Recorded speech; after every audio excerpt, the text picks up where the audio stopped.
체질화된 감사의 힘. 두 번째, 시편 50편 16절에서 23절 말씀. 전편에 이어서 계속됩니다. 2. 불평보다 감사를 앞세우는 삶. 사람들은 실패하면 감사하기 힘들다. 그러나 실패도 하나님이 허락하신 것이다. 실패를 잘 극복하면 더 큰 일을 할 수 있다. 실패 때문에 겸손하게 되는 것도 축복이고, 다음에 실패하지 않는 지혜를 얻는 것도 축복이다. 실패했어도 불평하지 말고 그 실패 속에서 하나님의 은혜의 손길과 인생의 교훈을 찾아내라. 잘 극복된 실패는 성공의 원천이 된다. 불평은 좋은 환경도 지옥으로 만들지만 감사는 나쁜 환경도 천국으로 만든다. 어떤 교인이 잘못된 일에 연루되어 감옥에 갔다. 감옥에서 죄를 회개하고 그때를 자신을 돌아보고 낮아지는 기회로 삼았다. 그러자 감옥은 더 이상 감옥이 아닌 수도원이 되었다. 어려운 환경에서도 불평하지 않고 감사하면 거기서 천국의 삶이 펼쳐진다. 불평은 불행의 원천이고 감사는 행복의 원천이다. 마음에 안 드는 일이 있어도 소모적인 불평 대신 주어진 환경과 조건 속에서 자기가 해야 할 일을 묵묵히 감당해 좋은 열매를 맺고 공동체에 신선한 공기를 불어넣으라. 불평과 원망은 공동체의 기쁨을 빼앗고 환경을 우울하게 만들지만 감사와 격려와 칭찬은 공동체에 기쁨과 즐거움과 생동감을 준다. 불평 대신 감사를 앞세워 칭찬하는 습관은 행복을 예비하는 가장 가치 있는 자산이다. 3. 봉사보다 감사를 앞세우는 삶. 사람은 봉사하면서 자기 존재의 의미와 보람과 즐거움을 느낀다. 봉사할 때도 봉사보다 감사를 앞세워야 한다는 대원칙을 기억하고 봉사하라. 교회 봉사도 내가 해줄게요 라고 적선하듯이 하지 말고 먼저 은혜를 받은 후에 감사하면서 하는 봉사가 참된 의미도 잃지 않는다. 하나님과 교회는 적선의 대상이 아닌 감사와 섬김의 대상이 되어야 한다. 어느 날 한 이민교회가 야외 예배를 드렸다. 그때 어떻게 하면 더 맛있는 요리를 준비해서 즐겁게 지낼까에 대해 의논하다가 한 그룹은 양념 불고기를 하자고 했고 다른 그룹은 소금구이로 하자고 했다. 그때 의견 충돌이 생겨 소금구이파가 교회를 떠났다. 얼마나 안타까운 모습인가. 봉사할 때는 은혜와 화평과 감사 가운데 은밀히 봉사해 일이 이루어지게 해야 한다. 교회 생활을 할 때 마르다와 같은 봉사파의 사랑과 섬김도 필요하고 마리아와 같은 은혜파의 말씀과 기도도 필요하다. 마르다의 삶이 결코 저평가되면 안 된다. 마르다의 잘못은 무엇이었는가? 주님을 위해 봉사하면서 마리아를 향해 불평한 것이다. 많은 일을 하는 것보다 더 중요한 것은 일할 때 감사와 화평 가운데 하는 것이다. 4.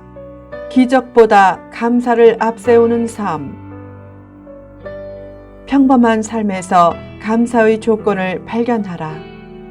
사람이 누리는 어떤 것도 당연히 주어진 것은 없다.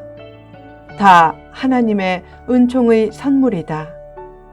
병들었다가 나으면 감사하지만 사실은 병들지 않는 것이 더 감사한 일이다. 기적의 주인공이 되기보다 평범한 삶에서 감사의 조건을 발견하고 평범한 삶이 기적임을 깨달을 때 하나님의 사랑도 더 받는다. 어느 날 한 아이가 친구의 생일잔치에 초대를 받았다. 바깥에 폭설이 내려 아빠는 가지 말라고 하는데 아이는 가겠다고 떼를 썼다. 할 수 없이 아빠가 허락해 주었다. 결국 어린 아들은 혼자 길을 나섰고 쌓인 눈을 헤치고 간신히 친구 집에 도착했다. 그리고 아들이 친구 집에 들어서자 멀리서 한 남자가 조용히 뒤로 사라졌다. 바로 아들의 안전을 위해 몰래 뒤따라오며 지켜봤던 아빠였다. 그 아빠의 모습이 바로 하나님 아버지의 모습이다. 하나님은 어떤 사건을 당하게 하실 때도 늘 뒤에서 지켜보고 계신다. 그 사실을 생각하면서 특별히 감사할 일만 감사하지 말고 범사에 감사하라. 지금 살아있는 것만 해도 범사에 감사해야 할 충분한 이유가 된다. 삶 자체에 감사하면 삶 자체가 소명이 된다. 이 일을 위해 내가 태어났다.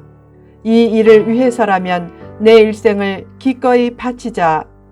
라는 소명의식이 범사에 감사하는 삶을 가능하게 만들고 깊은 행복도 가져다 준다.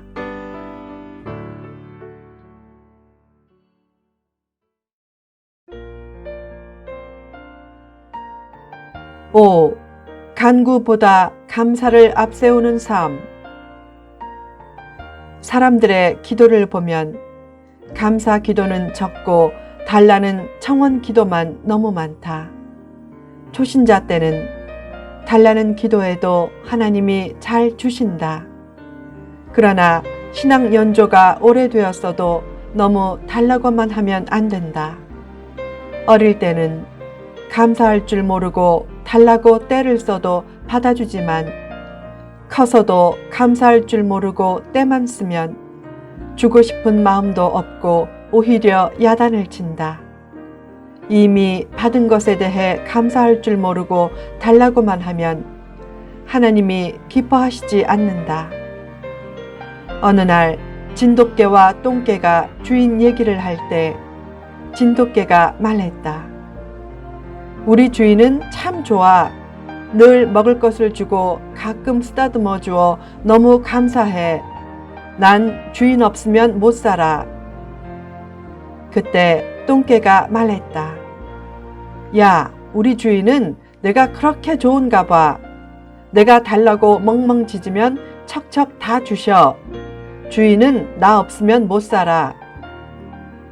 얼마 후 주인은 너무 짖는다고 똥개를 영양탕 집으로 보냈다. 그러나 묵묵히 주인을 좋아했던 진돗개는 계속 주인의 사랑을 받았다.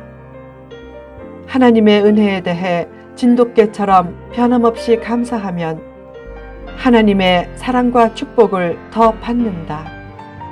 반면에 하나님의 은혜를 받고도 당연히 여기고 오히려 부족하다고 하며 계속 더 달라고 하면 하나님이 기뻐하시지 않는다.